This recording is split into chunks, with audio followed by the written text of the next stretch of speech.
Lalu Yadav ji number 1 हैं, थे, रहे। और नीतीश कुमार इंडिविजुअल ईमानदार है। प्रशांत किशोर का नाम ले कौन है ये आइटम?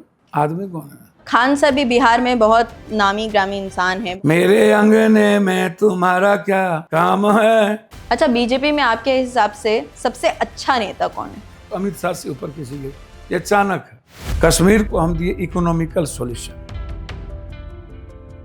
और बिहार को दे दिए पॉलिटिकल सॉल्यूशन। बिहार को आज कंगाल बना दिया गया। शराब बैन के बाद शराब मिल रही है। पूरा सिस्टम शराब के पैसे से कमा रहे हैं। अपने दम पर निर्दलीय होकर आप जीते हैं। मणिपुर में, बंगाल में, महाराष्ट्र में, हम सब जगह गए। जब बिहारी पर जुल्म हुआ, जितना पॉलिटिशियन और जितना लोग लूटा होगा उतना पप्पू यादव ने बांट दिया। कहाँ से? सर मेरे बारे में जानते क्या हो?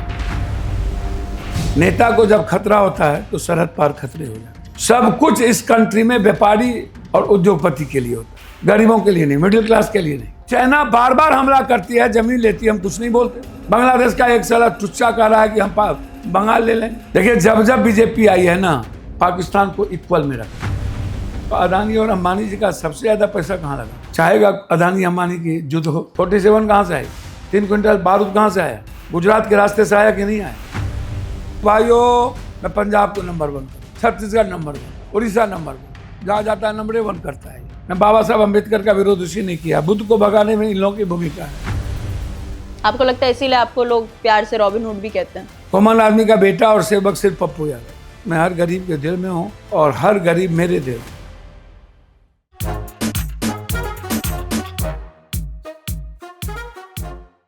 हेलो, आप देख रहे हैं हाई बाय निहारिका। मैं हूं निहारिका और आज के हमारे गेस्ट बहुत खास हैं। हमारे साथ हैं सांसद पप्पू यादव जी।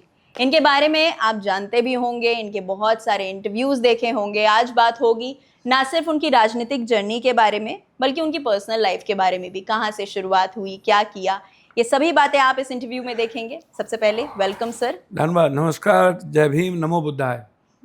सर, सबसे पहले बताइए, आप बिहार में इतना काम करते हैं, वहाँ रहते आए हैं, बिहार को यूनाइटेड स्टेट्स ऑफ बिहार क्यों कहा जाता है? नहीं, यूनाइटेड स्टेट ऑफ बिहार बारे में समझिए। वसुधैव कुटुंब, बुद्ध, गुरु गोविंद, गुरु नानक देव जी, सीता जी, नालंदा, चाणक्य, चंद्रगुप्त, आर्य,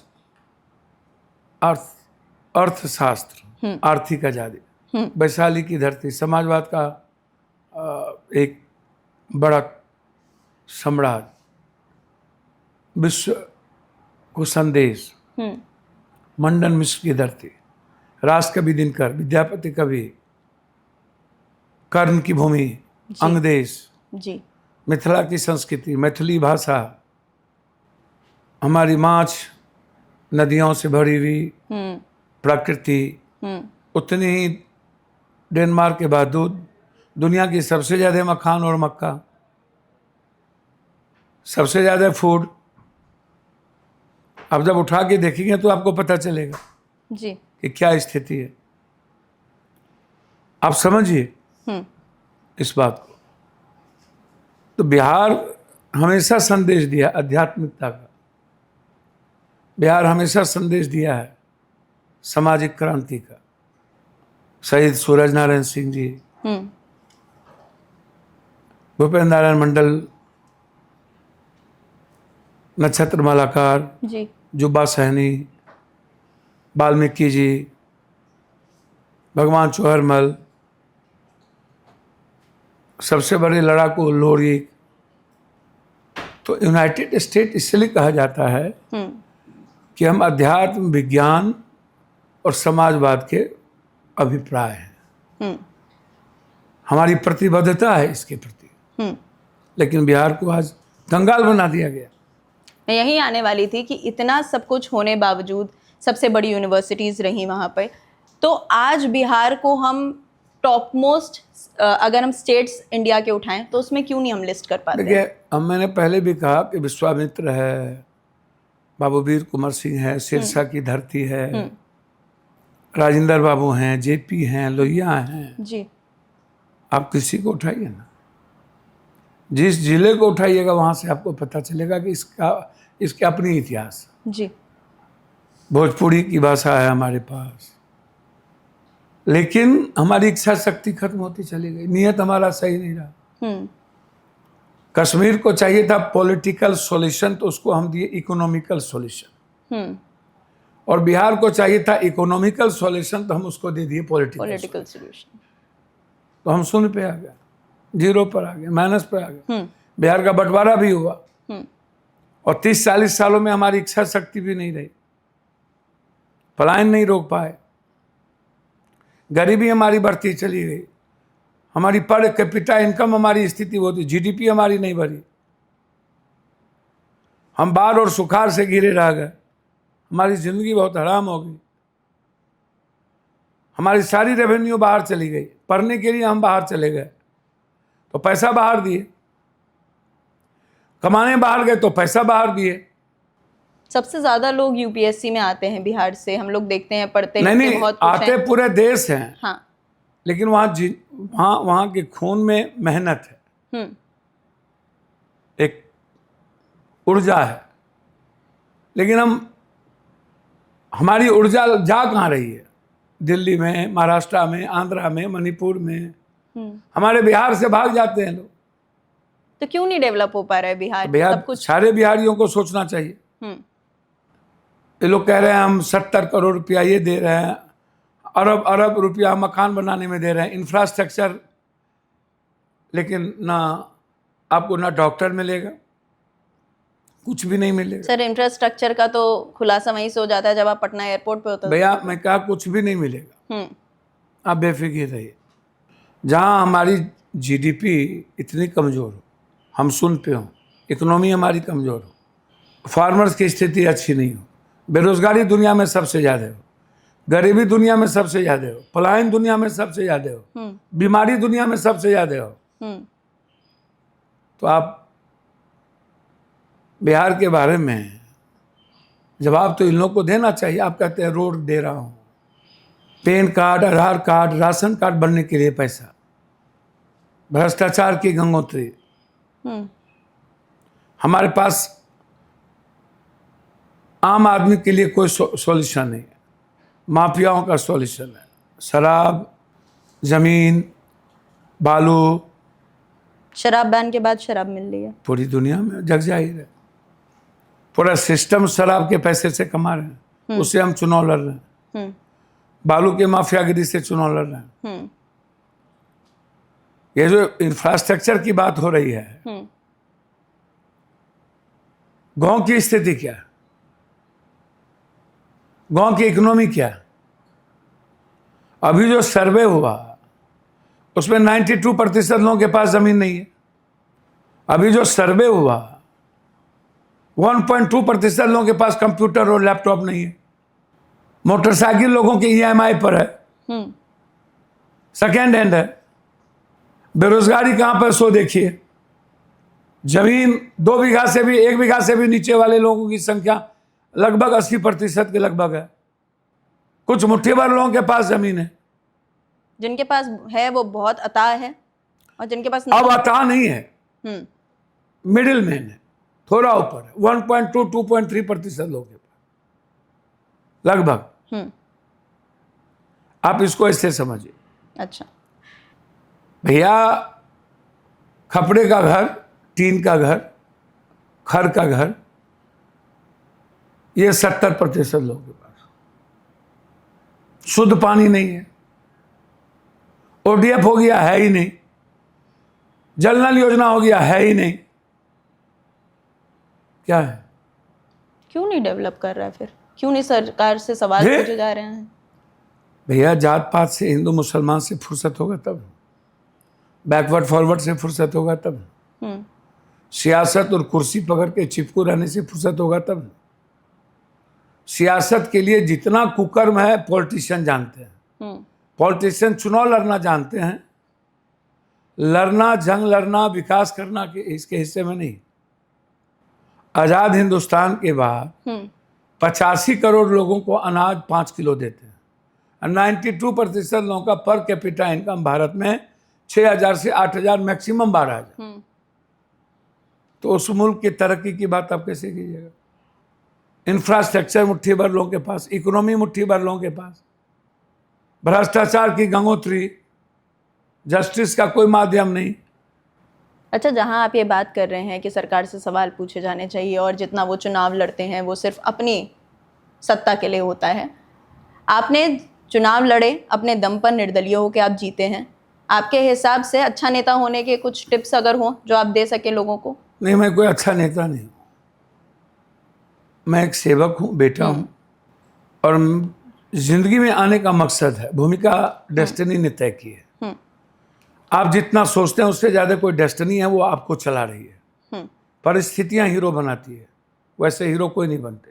अवसर सबको मिलता है, अवसर हमको मिला बाढ़ में, मणिपुर में, बंगाल में, महाराष्ट्र में, हम सब जगह गए। जब बिहारी पर जुल्म हुए, गुजरात में मारे गए, वहां गए, आप घर में बैठे रहे। जहां जहां बिहारियों पर, बच्चों पर यूपीएससी, एसएससी, ममता, आशा, आंगनबाड़ी, रसोईया, जहां जहां लड़े, वहां पप्पू यादव। बच्चों के हर सवाल पे पप्पू यादव, बिल्कुल एक परिवार की तरह। हमें लगा, मेरा पेन है, हमें बिहार के बच्चों की खुशियों को देखना चाहिए। तो मैं नेता नहीं हूं।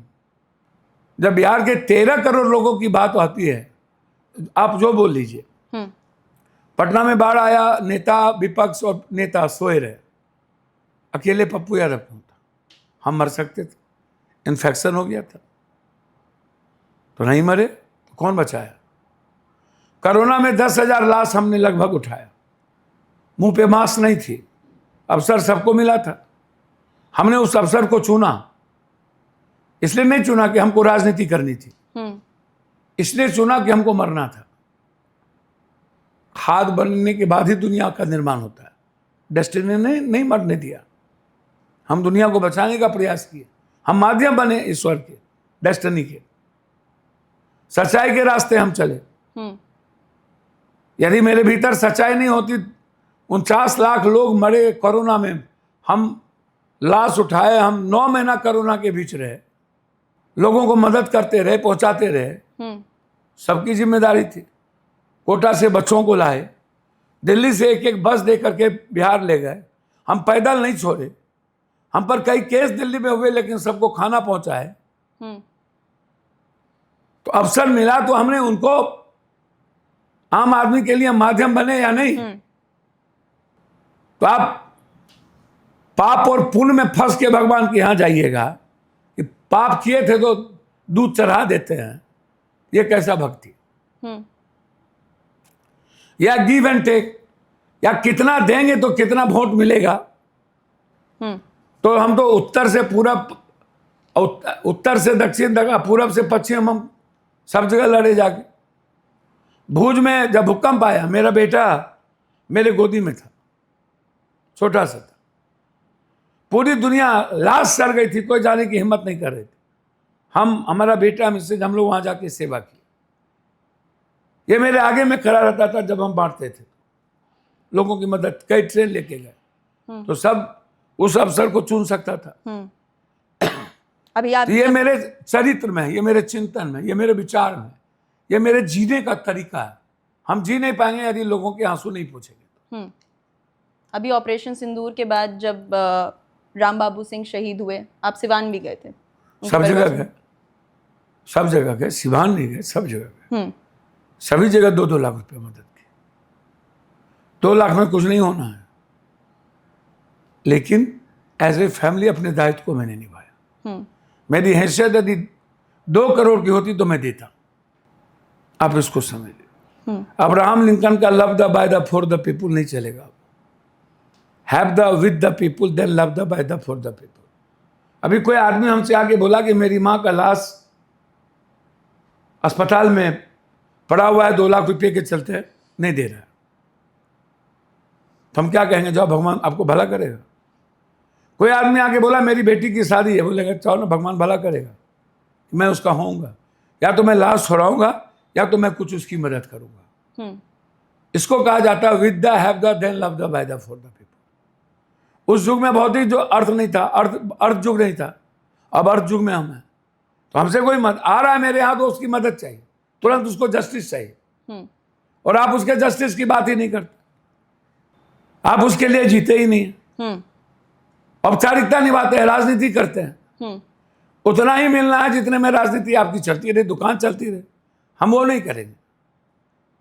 हमको दुकान नहीं चलाना है, या हम बोझ बन के नहीं आए हैं जानवर की तरह चलने के लिए, रेंगने के लिए। हम कौवा कुत्ता बिल्ली नहीं है। हम ह्यूमन सेंस को जानते हैं और ह्यूमैनिटी का पता है, मानवता का भी पता है। जो काम आजकल कुछ लोग कर रहे हैं, पैसे पढ़े लिखे लोग, पैसे वाले, वो सेंसेबल चीज नहीं है।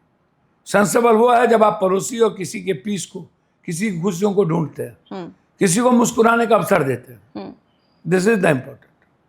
अच्छा, अभी आप जब शहीदों के घर गए, उनके परिवारों से मिले, उस सबको देखने के बाद और जो कुछ देश में हुआ, जिस तरीके से पाकिस्तान ने हमला किया, पहलगाम हुआ, आपको लगता है सीज फायर का जो डिसीजन लिया गया था वो सही था या गलत था?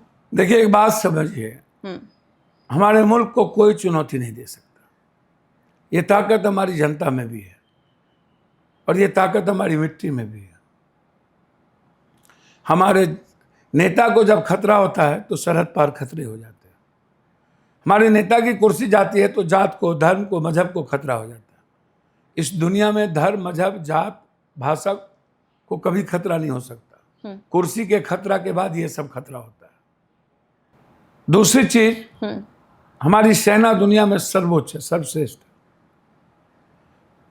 हम को देखना होगा कि हमारी गवर्नमेंट कर क्या रही है, हमारी गवर्नमेंट रिसर्च पे क्या कर रही है, हमारी गवर्नमेंट इजराइल के तर्ज पे क्या कर रही है, हम अर्थ में कैसे मजबूत हो रहे हैं। हमारा डॉलर कहाँ, वो देखिए ना, रुपया की वैल्यू देखिए ना, हमारा शेयर मार्केट देखिए ना, किसान मर रहे हैं उसको देखिए ना। सब कुछ इस कंट्री में व्यापारी और उद्योगपति के लिए होता है, किसान के लिए नहीं, महिलाओं के लिए नहीं, गरीबों के लिए नहीं, मिडिल क्लास के लिए नहीं। दूसरी चीज, एक बात को समझिए, यह दुनिया दो चीज पर टिकी हुई है। एक है ड्रग्स के व्यापार पे और दूसरा हथियार के व्यापार पे। ये जो वार था कोरोना, ये चाइना और अमेरिका के मैक्सिको सिटी का वार था। वियतनाम में कुछ क्यों नहीं हुआ, ताइवान में कुछ क्यों नहीं हुआ, चाइना की कुछ शहर छोड़ के पूरे चाइना पर कुछ क्यों नहीं हुआ। ये जो साइबर वार है, ये जो पावर गेम शेयर, जिसके चलते थर्ड वर्ल्ड वार की ओर हम जा रहे हैं। और हथियार बेचना है, इसीलिए अभी रूस ने क्या कहा अमेरिका के बारे में, ये गलत है, आप इंटरफेयर गलत किए। और हमारे मुल्क का सबसे बड़ा दुश्मन कौन है? चाइना। पाकिस्तान की क्या मुराद, क्या औकात, कितनी सी औकात, आप हमको बताइए। जिसकी सेना और सरकार आतंकवादियों की ताकत और पैसे पर चले, और जिसकी सेना आतंकवादियों को पालता हो और आतंकवादियों के बदौलत सरकार बनता हो, उसकी क्या मुराद, कौन सपोर्ट कर रहा है?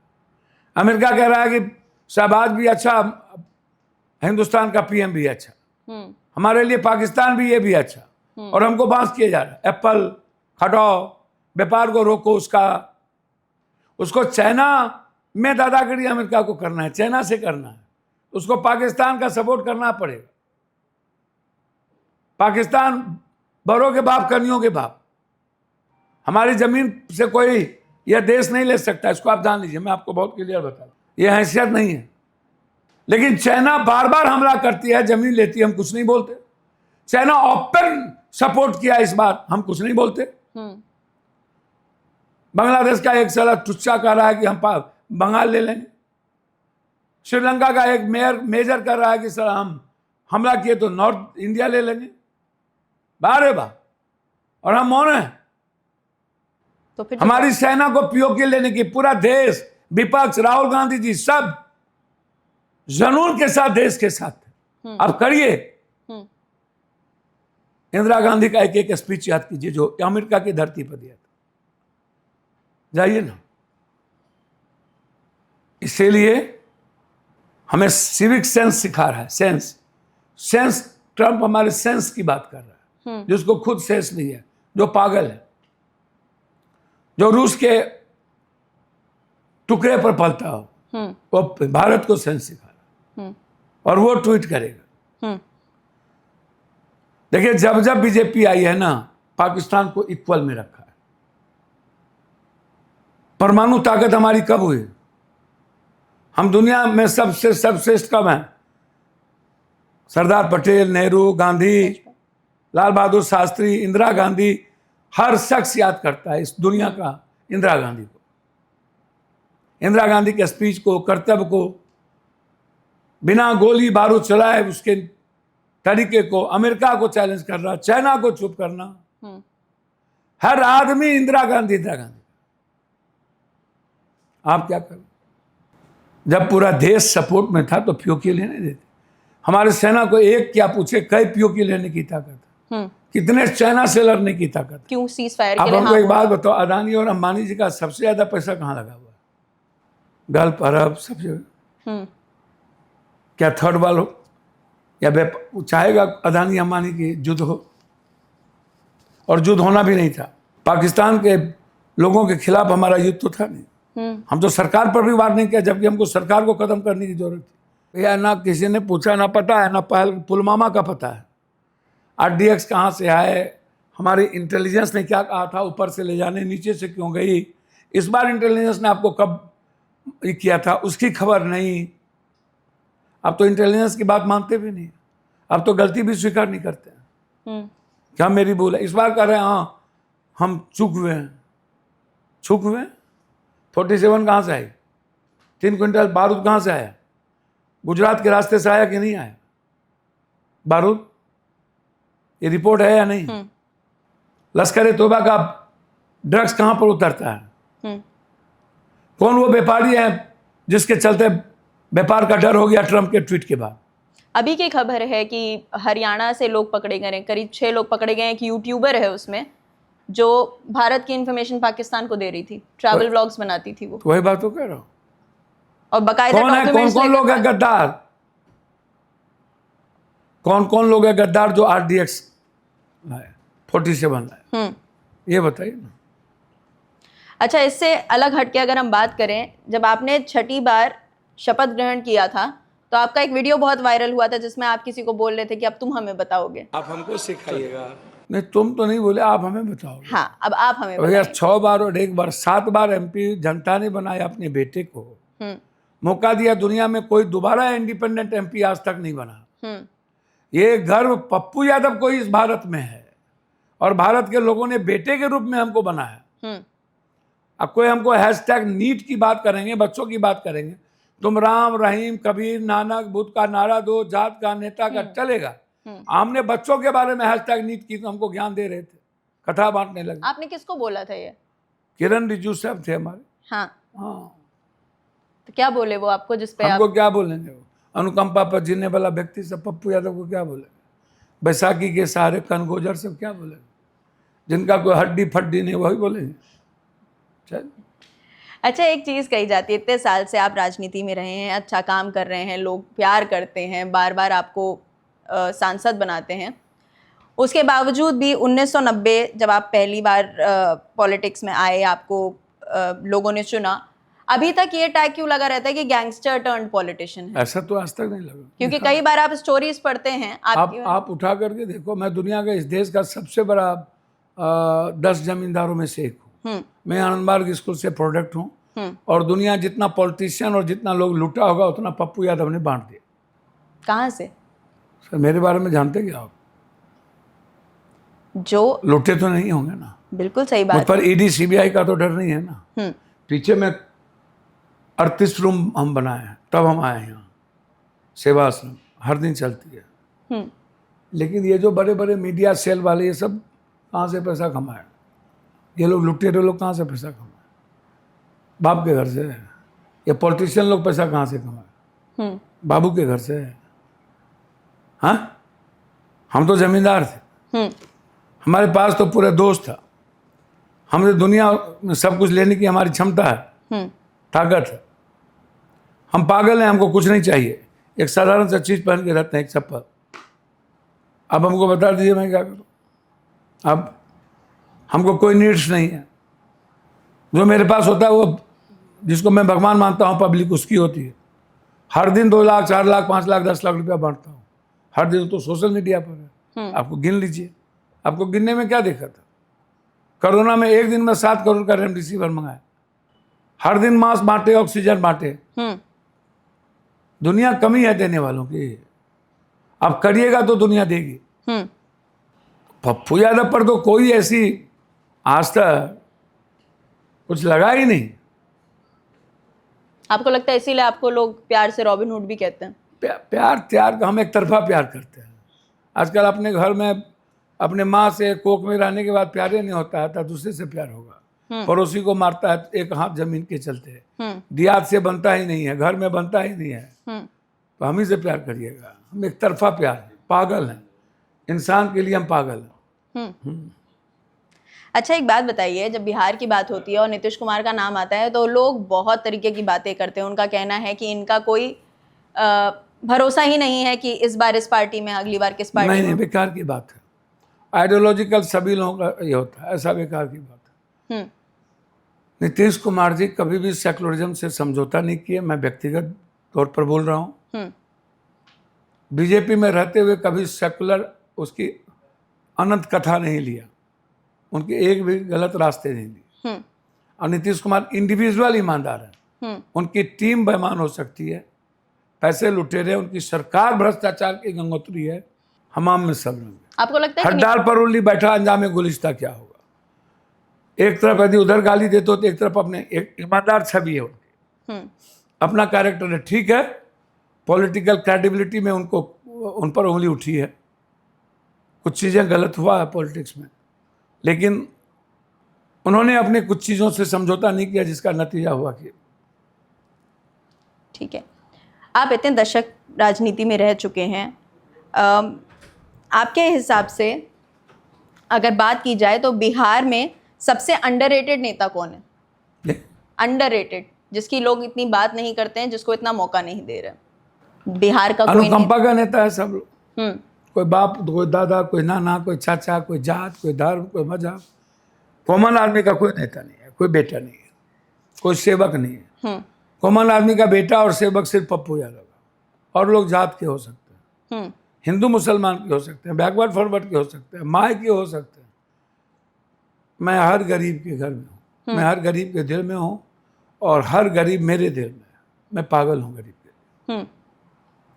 अच्छा, जहाँ ये जात बिरादरी की इतनी बात हो रही है, इस बार कास्ट सेंसस की बात शुरू हुई थी बिहार से, और उसके बाद तो अब मोदी जी ने भी कह दिया है कि अगली बार जब भी सेंसस होगा तो उसमें जाति भी पूछ ली जाएगी। तो ये भैया मोदी जी जाति पूछने की बात कर रहे हैं, उसकी सामाजिक भागीदारी साझेदारी की बात नहीं कर रहे हैं, जाति पूछने की बात कर रहे हैं, उसकी इकोनॉमी की बात नहीं कर रहे हैं, और उसका विचार ही नहीं है मोदी जी के और आरएसएस का। मंडल कमीशन का विरोध बीजेपी ने किया, कमंडल लाया, बीपी सिंह की सरकार को बीजेपी ने गिराया, कर्पूरी जी की सरकार को बीजेपी ने गिराया। मंडल का विरोध, आरक्षण का विरोध वही किया, मनुस्मृति में बाबा साहब अम्बेडकर का विरोध उसी ने किया। बुद्ध को भगाने में इन लोगों की भूमिका है। जाति जनगणना के खिलाफ, आरक्षण के खिलाफ, प्रमोशन के खिलाफ कोर्ट गए हैं। इनको तो डाइवर्सिटी करनी थी, आरएसएस को भी फ्यूज करना था, जोगी को भी मारना था, और ये समझ लिया था कि क्या करना। अच्छा, एक तरफ आप मोदी जी के बारे में ये सारी बातें बोल रहे हैं, लेकिन जब दिल्ली के इलेक्शन चल रहे थे तब आपने कहा था कि केजरीवाल और भी गए गुजरे। भैया एक बात तो जनता ने बताया ना, मैं तो नहीं बोल रहा हूँ ना। आप घर में 3 बार झूठ बोलिए, कितना झूठ बोलिएगा? पब्लिक से झूठ तो नहीं बोलिए। अब सुधार की गुंजाइश है केजरीवाल में, सुधरेंगे तो फिर आगे बढ़ेंगे। उम्मीद है आपको? जब एक बार भूल होती है, ठोकर खाते हैं, तो उम्मीद तो रहेगी। ठीक है, और वहीं अगर बिहार में प्रशांत किशोर का नाम ले, पहले उन्होंने शुरुआत। कौन है ये आइटम? आदमी कौन है? प्रशांत किशोर, जिसको सबने घर से भगा है, लात मारा, जिसने सबको ठगा है। अहंकारी उतना ही, ब्लैकमेलर उतना ही, ब्लैक मनी उतना ही, कॉर्पोरेट पर ये दुनिया चलती है क्या? जेपी लोहिया, कर्पूरी ठाकुर की, जगदेव बाबू की धरती है वो, क्रांतिकारियों की, साहित्यों की धरती है। इन लोगों के ब्लैकमेलर के तरह नहीं, ब्लैक मनी वाले का नहीं, बहुरूपियों का नहीं। ये लोग बहुरूपिया हैं। लोग बिहार को, मोदी कांग्रेस में आए, पैसा लेके काम करते थे अमेठी में, वहाँ से भागे मोदी के पास, वहाँ से पैसा लिए, वहाँ से भागे आए नीतीश के पास, कपड़ा धोती पैजामा पहन लिए, बोला मैं कैबिनेट मिनिस्टर, सेकेंड मैन मैं। फिर वहाँ से भागे चले गए रेड्डी के पास, बोला सेकेंड मैन मैं। जैसे मोदी कहता है इस बार मैं आपको भाइयों मैं पंजाब को नंबर 1 करूंगा, भाइयों मैं बेंगलोर को नंबर 1 करूंगा, भाइयों छत्तीसगढ़ नंबर 1, भाइयों उड़ीसा नंबर 1, जहां जाता है नंबर 1 करता है। वैसे ही फिर चला गया ममता के पास, वहां से लात मारा। ममता का 300 करोड़ रुपया लेके गोवा गया, 3% वोट नहीं लाया। फिर वहां से उद्धव के पास गया, वहां से भागा। फिर खटिया रैली कर दी बिहार, खाटे कर दिया कांग्रेस को। फिर कांग्रेस बोला हमको सेकंड मैन दो, राहुल गांधी को हम ही से हमको सब बताएगा, हम राहुल गांधी को बताएंगे। तो कहाँ, जब इसको कोई जगह नहीं बचा, माल कमा लिया ठग ठग के सबका, और सबका लूट लिया, इसका भी हिसाब करेगा लोग। तब बिहार में बोला अब हमको नेता बनना है, फिर बोला नहीं हमको मुख्यमंत्री नहीं बनना है, फिर यूपीएससी बीपीएससी सब में ठगने लगा लोगों को। और जितना लुटेरा पैसा वाला पार्टी, जिसका कहीं जगह नहीं, जमीन नहीं, जिसका कोई दल में इंडिया गठबंधन और एनडीए गठबंधन में कोई पूछ नहीं, ये कहता है मैं मुख्यमंत्री बनाता हूँ, मैं प्रधानमंत्री बनाता हूँ, मैं ये बनाता हूँ। आपको क्या लगता है, एक इन्होंने जो शुरुआत की थी और जहां से इनका नाम होना शुरू हुआ था, तो लोग इनको किंग मेकर कहते थे। मैं 2 करोड़ रुपया दूंगा आपको, मैं 10 करोड़ रुपया दूंगा आपको, मैं आपको 5 करोड़ रुपया दूंगा, मैं एमएलए बना दूंगा, मैं प्रधानमंत्री मैं ही बनाया हूँ। तो अब लोगों को लगता है कि भैया पैसा दे रहा है, बचा लो, कुछ और कर लो। आपको लगता है कि इस बार जब इलेक्शन होंगे तो वोट मिलेगा उनको कुछ? भैया ये तो जनता तय करेगी, मैं नहीं बोलूंगा। लेकिन इस बिना संघर्ष का, बिना कर्पूरी ठाकुर को वोट मिलता है, जगदेव बाबू को, जिसने सामाजिक व्यवस्था के परिवर्तन, जिसने गोली खाई मारे, उसको मिलता है, बहुरूपियों और अहंकारियों को नहीं। ये ठग नहीं सकते हैं किसी भी कीमत। अच्छा, खान साहब भी बिहार में बहुत नामी ग्रामी इंसान हैं, बहुत कोचिंग चलाते हैं, लोग उन्हें बहुत पसंद करते हैं। आपको लगता है उनको पॉलिटिक्स में आना चाहिए? किनको कौन पसंद करता है? English, math, physics, science equal to politics. ये इन्हीं लोगों ने इस पर तबला तो चलता है, आगे में तबला इस पर चलता है इन्हीं लोगों ने, लेकिन जब तबला आता है तो तबला नहीं चलता है। जीनियस कोई भी हो सकता है किसी विषय में, किसी सब्जेक्ट में, लेकिन जब आप जनता के बीच जाइएगा, आपको पता करना पड़ेगा कि राशन कार्ड का 3600 रुपया रोकने की औकात कौन रखता है, न्याय कौन दिलाएगा, मरने का जज्बा किसके पास है। मेरे अंगने में तुम्हारा क्या काम है। बहुत डीजी, बहुत IAS IPS आए राजनीति में, क्या हुआ बता दीजिए ना। ये तो दिल्ली था तो अन्ना हजारे के बदौलत आ गए, और जगह क्या हुआ। राजनीति में आने के लिए उनके सामाजिक जीवन को और आम आदमी के पहलू को समझना पड़ेगा। हवा में राजनीति नहीं हो सकती। एक बार आप जात पात और किसी गठबंधन में जाके एमएलए बन जाइए, मंत्री बन जाइए। अच्छा, बीजेपी में आपके हिसाब से सबसे अच्छा नेता कौन है? जी, बीजेपी में गडकरी से अच्छा कोई। और आपके हिसाब से बीजेपी में सबसे ज़्यादा योगदान किसने दिया है पिछले कई सालों में? कुछ नाम बोल देती हूँ मैं। अमित शाह, नरेंद्र मोदी, योगी आदित्यनाथ या जेपी नड्डा? अटल अडवाणी से अच्छा कौन है? उसके बाद कोई है? अटल अडवाणी के बाद आरएसएस सबसे ऊपर। अटल अडवाणी का कोई जोर नहीं दुनिया में, उसको कोई बीजेपी को लाने में दोनों की भूमिका रही। यदि उसके बाद अच्छे आदमी की बात करिएगा विकास की, तो आप गडकरी से ऊपर किसी की बात नहीं करिए। और इन लोगों में बात करिएगा 4-5 ठो में, तो अमित शाह से ऊपर किसी के, ये अचानक है। अच्छा, तेजस्वी यादव ने कहा था पिछले वाले चुनाव में बिहार में उनसे चूक हो गई थी, इस बार के लिए आप उन्हें कोई सलाह देना चाहेंगे? नहीं, मेरा कोई सलाह नहीं है किसी को। हाँ। हमारी अपनी राजनीति है जी, अपना सेवा है। हाँ। हम इतने कहेंगे कि हर राजनीतिक पार्टी को, व्यक्ति को वर्तमान राजनीति को समझकर और अपने अहंकार को खत्म करके, यदि हम एनडीए को खत्म करना चाहते हैं, तो आज एनडीए में से लड़ने की, भाजपा से लड़ने की ताकत कांग्रेस के पास है। और सामने में राहुल गांधी एक चेहरा है जिसको लोग एक्सेप्टेबल करते हैं। हमें इंडिया को जीतने के लिए राहुल गांधी के चेहरे को आगे रखने की जरूरत है। और सभी नेताओं को अहंकार खत्म कर देने की जरूरत है। चाहे वो मौका मिला कई बार पिता के बदौलत कई आदमी को, तो उनको वक्त परिस्थितियां हीरो बना सकती थी, बन सकते थे, वो बन जाते। आप उनको विपक्ष का बड़ा नेता के तौर पे देखते हैं कि अगर आपसे कहें विपक्ष के 3 बड़े नेता आप बताइए, तो आपके हिसाब से कौन होंगे? किसकी बात कर रहे हैं? तेजस्वी यादव की। आप उनको विपक्ष के बड़े देखिए, नेता मैं के एक तौर बात पे आपको बता दूं, अखिलेश जी को भी मौका मिला, वो अपनी गट्स और अपने काबिलियत को उन्होंने बने आए वो मुलायम सिंह के कारण, लेकिन उन्होंने अपनी पॉलिटिकल छवि को, अपनी पॉलिटिकल कैपेबिलिटी को और अपने काम करने के शैली को दुनिया में लोहा मनवा दिया। 2 बार डिप्टी सीएम इन्हें भी मिले और लोगों को भी मिले, लालू यादव जी के बदौलत मिले। लालू यादव जी नंबर 1 हैं, थे, रहेंगे। वो सामाजिक नेता हैं, कर्पूरी ठाकुर, जगदेव बाबू, इन लोगों के बाद रामविलास पासवान, इन लोगों के बाद आप इसको समझ लीजिए। रामविलास पासवान का आपने नाम लिया, उनके बेटे आपको लगता है कि बिहार इलेक्शन में कुछ देखिए, मैं दमखम किसी के दिखा बारे में पाएंगे? नहीं कह सकता कुछ भी। जाति का कुछ वोट उनके पास है। अच्छा, मैं कुछ बिहार के नामी ग्रामी लोगों के नाम लेती हूँ, आप जल्दी से अपनी राय बताइएगा उनके बारे में। लालू यादव। समय के अनुसार परिवर्तन करना चाहिए। कर्पूरी जी के बाद एक टीम बनी, उसमें सामाजिक न्याय के ठीक है। के प्रतीक बने। अनंत सिंह। कौन है ये? प्रशांत किशोर। नहीं जानते, तेज प्रताप यादव।